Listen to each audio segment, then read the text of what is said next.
نام نہیں جانتے, سمپل نام, اور شعر ایسا کہہ دیتا ہے کہ لگتا ہے کوئی استاد ہے. تو یہ کیا ہے, اس کی سر کیا کارن ہے, کیا کوئی ایسی کوئی خاص وجہ ہے؟ ان سب چیزوں پہ آپ کچھ روشنی ڈالیں. اور بہت سوالات سر ہم آپ سے نہیں کریں گے, کیونکہ آپ کو سننا اور صرف سننا ہی سر ہماری عبادت ہے. ہم اب چاہیں گے آپ کے بیچ میں اور آڈینس کے بیچ میں ہم نہ آئیں. ہلو, یہ آواز آ رہی ہے. پہلی بات جو ہے نا, یہ آپ اس تقریر میں بھی شاعری کی جو بات ہوتی ہے نا, مبالغے کی, اتشیوکتی کی, وہ اس کو الگ کر لیجیے. تو مجھے آدمی بنا رہنے دیجیے. تو میں کوئی عام انسان ہوں اور جو کچھ میرے تجربے میں آتا ہے اس کو بیان کروں. یہ جو نے بات کی نا کہ ٹیکنالوجی کا جو پروگریس ہے اور ڈیولپمنٹ ہے, وہ اس کے ساتھ ساتھ شاعری کا ایک طرح سے دو پروسیس ہیں کہ انسان کی عقل جس سے اپنے زمانے سے ٹکراؤ میں رہتی ہے نا, وہ جو مشکلیں آتی ہیں زندگی میں, اس کو حل کرنے کے لیے انسان کی عقل جو ہے وہ کوئی مستقل راستے تلاش کرتی رہتی. تو سب سے پہلا جو بڑا ایک کارنامہ تھا وہ پہیے کی ایجاد تھی. تو پہیے کی ایجاد جو تھی وہ ایک طرح کا ریولوشن تھا. جیسے مائکرو چپ کی ایجاد ہوئی ہماری صدی میں, اس سے بھی ایک ریولوشنری انوینشن تھی, اس لیے کہ اس نے پوری انسانی تہذیب کو بالکل ایک نئے دور میں پہنچا دیا. اور اس کے پہلے کی جو سست رفتاری تھی وہ تیز رفتاری میں تبدیل ہو گئی. تو میرا اپنا جیسا کہ میں نے جتنا پڑھا ہے انسانی تاریخ کو, تو جتنی بھی ترقی ہوئی ہے باہر کی, میٹیریل یونیورس کی جو ترقی ہے وہ ٹیکنالوجی سے ہوئی ہے. جیسے جیسے ٹیکنالوجی تبدیل ہوتی ہے یا بڑھتی ہے, اسی طرح سے انسانی زندگی میں تبدیلیاں ہوتی ہیں. لیکن انسان کی اندر کی زندگی جو ہے وہ ایک سی رہتی ہے, ہمیشہ کمپلیکیٹڈ نہیں ہوتی ہے. مسئلہ یہ ہے کہ شاعری کا تعلق جو ہے یا اور طریقے جو ہیں کریٹیوٹی کے, وہ آدمی کا وجود ہے اس کائنات میں, اور اس کائنات سے انسان کا تعلق, اور زندگی سے اس کا تعلق, زندگی گزارنے سے اور اس کو سمجھنے سے. تو یہ چیزیں, یہ ریلیشن شپ جو ہے آدمی کی اور کائنات کی, آدمی اور سماج کی, آدمی اور نیچر کی, آدمی اور دوسرے آدمی کی, یہ چیزیں ان کی نوعیتیں بدلتی رہتی ہیں, لیکن یہ ان میں کوئی بہت بڑا انقلابی تبدیلی نہیں آتی ہے. تو یہی وجہ ہے کہ جو ریلیشن شپس یونان کے ڈرامہ نگاروں کے ہاں تھی, اور جس سطح پر وہ ہم سے کلام کرتے تھے, وہ سطح آج بھی برقرار ہے. جب انسان کے محسوس کرنے کی صلاحیت, اس کے جذباتی کیفیتیں, اس کے اپنے بارے میں خیالات, وہ سب چیزیں ایسی ہیں جو بار بار آدمی کو مختلف انداز سے اور مختلف طریقوں سے مختلف جگہوں پر چھوتی ہیں, ٹچ کرتی ہیں, اور آدمی زبان میں اس کا اظہار کرتا ہے اپنے اپنے طور پہ. تو یہ جو شاعری کا اور باہر کی دنیا کا تعلق ہے, وہ یہ ایک اس میں تعلق بھی ہے, باہمی تعلق بھی, اور ایک پیراللزم, ایک پروسیس ہے جو میٹیریل ڈیولپمنٹ کا ہے, اور ایک پروسیس ہے جو انسانی تہذیب اور انسانی وجود کی تہذیب کا اور اس کے کریٹیو ایکسپریشن کا. وہ دونوں ایک ساتھ چلتی رہتی ہیں, برابر بھی چلتی ہیں, پیرالل چلتی رہتی. تو یہ ایسی چیز ہے جو ہم پچھلے اتنی بھی کم 5,000 یا 10,000 سال سے ہم دیکھ رہے ہیں کہ ایک چیز پرماننٹ ہے اور اس کی پرماننس جو ہے وہی ہمیں آج سے 5000 پہلے اور 10,000 سال پہلے جب کیو جو پینٹنگس ہیں، کیو پینٹنگس سے ہم اس طرح سے اپنے آپ کو جوڑ پاتے ہیں. تو اس لیے کہ وہ شکلیں جو بناتے تھے وہ شکلیں ہمارے اندر کہیں نہ کہیں موجود ہیں. ہمارے وجود کی مختلف سطحیں ان شکلوں کے ذریعے اظہار پاتی ہیں. تو وہاں پر ان شکلوں سے اب پکاسو نے جو شکلیں بگاڑی، جیسے جو ماڈرن پینٹنگ میں کیوبزم آئی اور دادائزم آئی اور امپریشنزم آئی، اور یہ سارے جو 19ویں صدی کے اور بعد کے اور 20ویں صدی میں جتنے موومنٹ آرٹ میں آئے اس کے بعد ادب میں آئے، تو وہ شکلیں جو ایک ریئلسٹک پینٹنگ ہوتی تھی اس میں پگھل گئی شکلیں ساری، لیکن وہ پگھلی ہوئی شکلیں بھی ہماری دیکھی ہوئی شکلوں ہی سے تعلق رکھتی ہیں، اس سے الگ نہیں ہیں. اس لیے کہ جو سالوڈور ڈالی کی جو پکچر ہے جس میں گھڑیاں پگھل رہی ہیں، انسانی چہرے پگھل رہے ہیں، اور سب ایک ملغوبہ تیار ہے. اور وہ فرسٹ ورلڈ وار کے بعد سے جو انسانی صورتحال تھی جس میں آپ کو پتہ ہی لگتا تھا کہ یہ آدمی ہے، اس کے چہرے پہ آدمی کا سر لگا ہوا ہے یا سور کا سر لگا ہوا ہے، یا مطلب یہ جو ڈی ہیومنائزیشن کا پروسیس ہے. تو کہنے کا مطلب یہ ہے کہ یہ شکلیں، آوازیں، ریدمز اور موومنٹس، یہ ساری چیزیں ایسی ہیں جو تقریباً پرماننٹ. اور ہم جب ادب میں اور پینٹنگ میں اور دوسری جو فائن آرٹس ہیں ان میں جب تبدیلی کی بات کرتے ہیں، نئے پن کی بات کرتے ہیں، تو وہ دراصل ری ارینجمنٹ ہوتا ہے کہ ہم مختلف شکلوں کو ایک نئے سرے سے ترتیب دیں. نئی چیز کوئی وجود میں نہیں آتی. ایک انسان کا اور دوسرے انسانوں کا تعلق ایک جیسا ہے، وہ اس کے ٹچ پوائنٹس جو ہیں وہ مختلف ہو سکتے ہیں، لیکن وہ کریٹیو جو پروسیس ہے وہ ایک جیسا ہے. یہ ہے معاملہ. ایک سوال سر اور ذہن میں آتا ہے کہ یہ جو ہم جس پوئٹری کی بات کر رہے ہیں، ہم لوگوں کے ذہن میں جو سینٹرل ایک پوائنٹ رہتا ہے وہ اردو غزل یا نظم. تو یہ جو جس طرح کی پوئٹری ہمارے اس خطے میں ہے، اس طرح کا میرے خیال لگتا ہے کہ کسی پورے دنیا میں یہ فارم نہیں ملتا ہے. یہ اب جو پوئٹس ہیں تو پوئٹری ریسائٹیشنز بھی تو ہوتے ہیں، مطلب جیسے اگر سنکھیا کے حساب سے دیکھا جائے تو وہاں بہت مطلب کم لوگ ہوتے ہیں جو پوئٹری کرتے ہیں. یہاں پہ ایک سنکھیا بھی زیادہ ہے. تو کیا ہمارا جو یہ پوئٹری کا جو سینس ہے سمجھنے کا وہ کچھ مختلف ہے یورپین سینس سے، یا کیا کوئی وجہ ہے کہ جو غزل اتنی اس قدر مقبول یہ کیوں ہو رہی ہے سر؟ یہ تو اصل میں پہلی بات تو میں کہہ دوں اپنے سننے والوں سے معذرت کے ساتھ، شاعری سننا الگ چیز ہے اور شاعری پر اس طرح کی باتیں سننا یا بکواس سننا بالکل الگ چیز ہے. تو بہت سے لوگ ہو سکتا ہے بور ہو رہے ہوں اور ریلیٹ نہ کر پا رہے ہوں، تو میری گزارش ہے کہ وہ چائے وائے پی کے آ جائیں تاکہ یہ محفل جو ہے وہ خالص ہو جائے. جو ہمارے استاد کہتے تھے علی گڑھ ہماری یونیورسٹی میں کہ 20 آدمی تک تو محفل رہتی ہے، اس کے بعد بھیڑ ہو جاتی ہے. اب ہو سکتا ہے کہ اب یہ 50 سال پہلے کی بات ہے تو ہو سکتا ہے تھوڑا انکریمنٹ ہو گیا ہو، لیکن کتنا ہو جائے گا؟ مطلب 100 آدمی ہو جائیں گے. ہاں، تو یہ معاملہ ہے. دوسرے جو معاملے ہیں صاحب، یہ آپ نے ہماری دکھی رکھ چھڑ دی.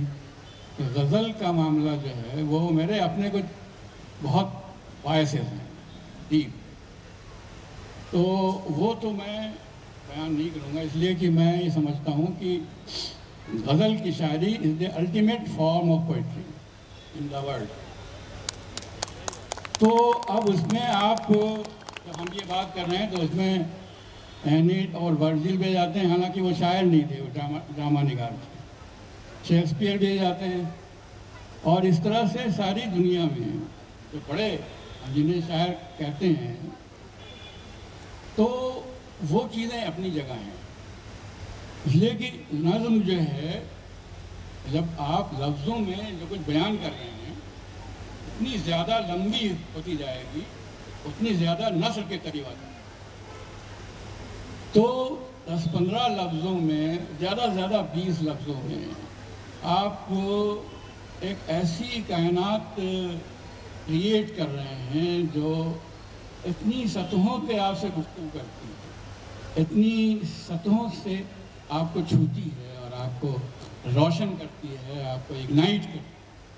تو یہ شاعری غزل کی علاوہ لیکن جس میں ایک اسپونٹینیٹی شعر میں وہ دنیا نے کہیں بھی ایجاد نہیں کیا.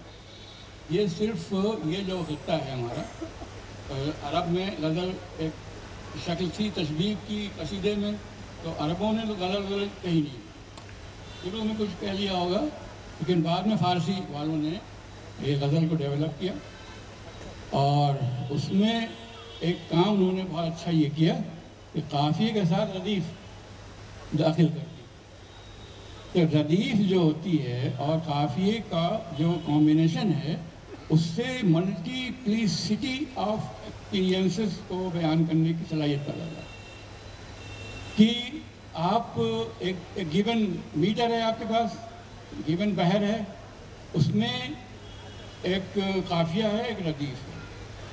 مطلب بغیر ردیف کے بھی غزل ہوتی ہے لیکن وہ بہت کم ہے, کوئی حیثیت نہیں ہوتی. تو یہ تینوں چیزیں مل کے ہم کہتے ہیں زمین بن جاتی ہے. کہ زمین پہ اب آپ کاشتکاری کیجئے. تو یہاں پر ہوتا یہ ہے کہ ہم جیسے بہت سے لوگ اب یہ کہتے ہیں نا کہ پچھلے 150 سال سے غزل کے پیچھے پڑے ہوئے ہیں لوگ. مطلب مولانا حالی نے پہلی بار جو مقدمہ شعر شاعری میں ایک بات کہی کہ صاحب یہ جو ہے غزل کی شاعری یہ بالکل وہ ہے غلاظت کا ڈھیر ہے.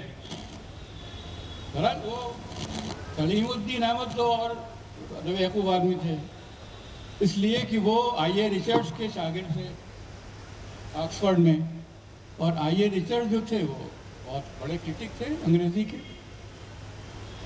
مشہور کتاب ہے ان کی میننگ آف میننگ. تو وہ جو کانسیپٹ تھا انگریزی کا اور دوسری ویسٹرن لینگویجز کا کہ نظم میں ایک کھول ہوتی ہے, اس کا ایک بیگننگ ہوتی ہے, ایک مڈل ہوتا ہے, ایک اینڈ ہوتا ہے, اور اس میں کسی بھی خیال کو بہت ہی آرگنائزڈ وے میں ہم ظاہر کرتے ہیں. تو ٹھیک ہے, وہ سیکھ کے آئے تھے وہاں سے, انہوں نے غزل کے اوپر اپلائی کر دیا اس کو کرا رہا. اچھا ان کے کیا مطلب کلیم الاحمد کیا وہ عظمت اللہ خان ایک صاحب تھے وہ بھی, اور پھر دوسرے لوگ یہ نہیں سمجھ پائے کہ غزل جو ہے کوئی